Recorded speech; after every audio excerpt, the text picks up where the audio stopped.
बात हवे આપણે કરીશું હોબાળા વચ્ચે થયેલા ખાતમુહૂર્તની।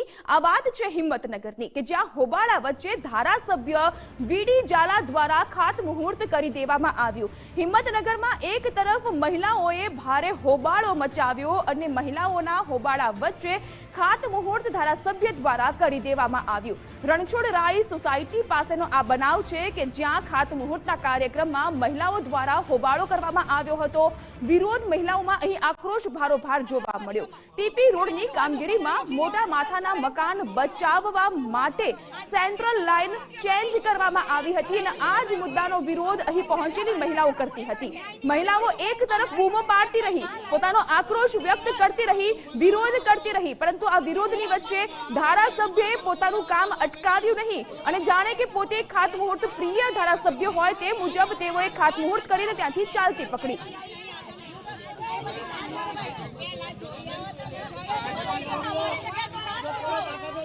तो आज समग्र मामले આપણી સાથે સંવાદદાતા યશ પણ જોડાઈ ચૂક્યા છે અને ન્યૂઝ રૂમ થી દીક્ષિત પણ આપણી સાથે જોડાયેલા છે। યશ, સૌથી પહેલા આપણી પાસે આવીશું। ખાતમુહૂર્તનો એક કાર્યક્રમ ધારાસભ્યએ મહિલાઓના વિરોધ વચ્ચે ખાતમુહૂર્તની કાર્યક્રમને પાર પાડ્યો છે। શું તેઓને વિરોધ નથી સંભળાતો? તેઓને વિરોધ અને આક્રોશ નથી દેખાતો?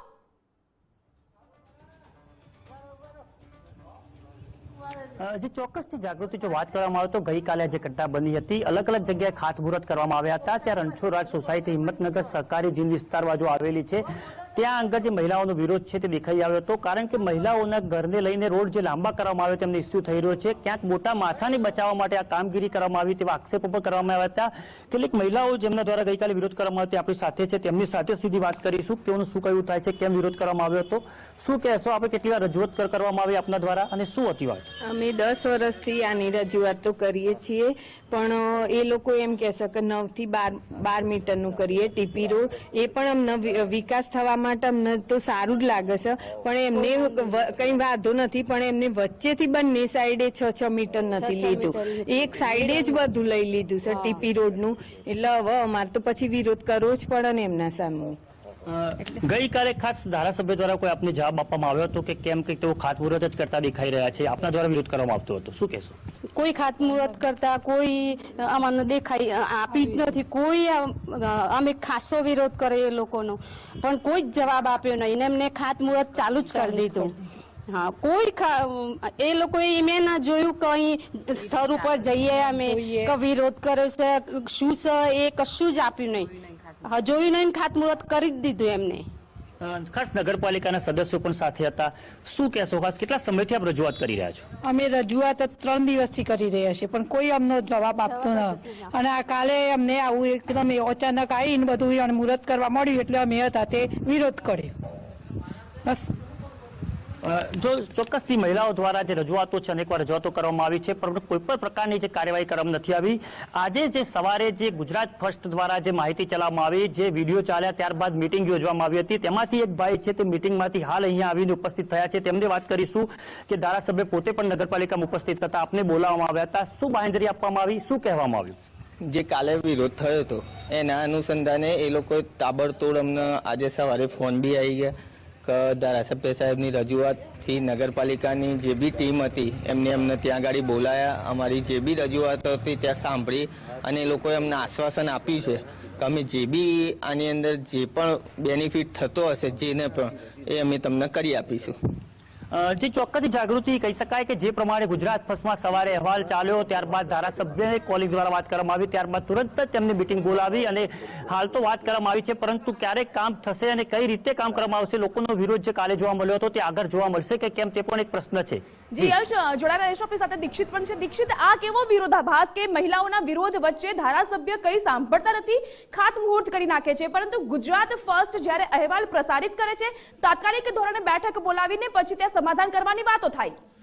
જાગૃતિ, કેવા પ્રકારની વાત? આ વિડીયો જોયા બાદ એવું થાય છે કે કારણ કે વિરોધ અનેક જગ્યાએ થાય છે, છેલ્લા 4-5 દિવસ પહેલા જ જોયું કે ટ્રાન્સપોર્ટેશનની હડતાલ હતી, વિરોધ થયો અને ત્યારબાદ દેશના ગૃહ મંત્રાલયે સામેથી બેઠક કરીને સુખદ અંત આવ્યો, પરંતુ અનેક મહિલાઓ વિરોધ કરતી રહી, પરંતુ સાહેબનું ધ્યાન ફક્ત ખાતમુહૂર્તમાં જ છે, પોતાની વાહવાહી કરવામાં જ છે। આજુબાજુની જે મહિલાઓ હતી આ જ મહિલાઓના મતથી આ ધારાસભ્ય છે તે જીતીને વિધાનસભામાં પહોંચ્યા, પરંતુ આ મહિલાઓનો અવાજ કદાચ નહોતો સંભળાતો અને તેના જ માટે સાહેબે ના વિરોધમાં ધ્યાન આપ્યું.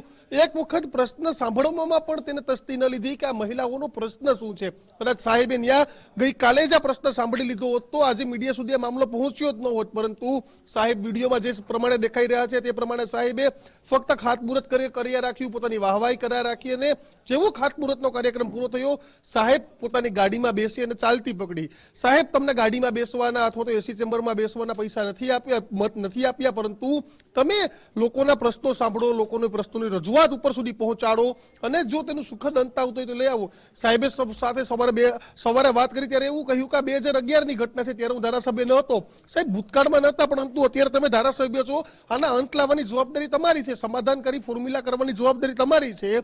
સમાધાન કરવાને બદલે કોઈ વાત કરવાના બદલે ધારાસભ્ય આ રીતે ગાડીમાં બેસીને જાય તે કેટલું યોગ્ય?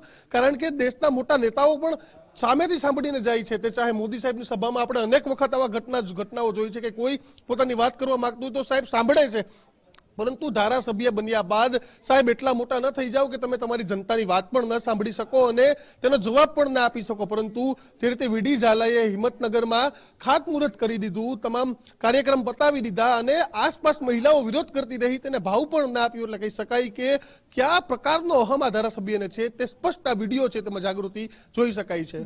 જી યશ દીક્ષિત તમામ વિસ્તૃત જાણકારી આપી, આપ બંનેનો ખૂબ આભાર.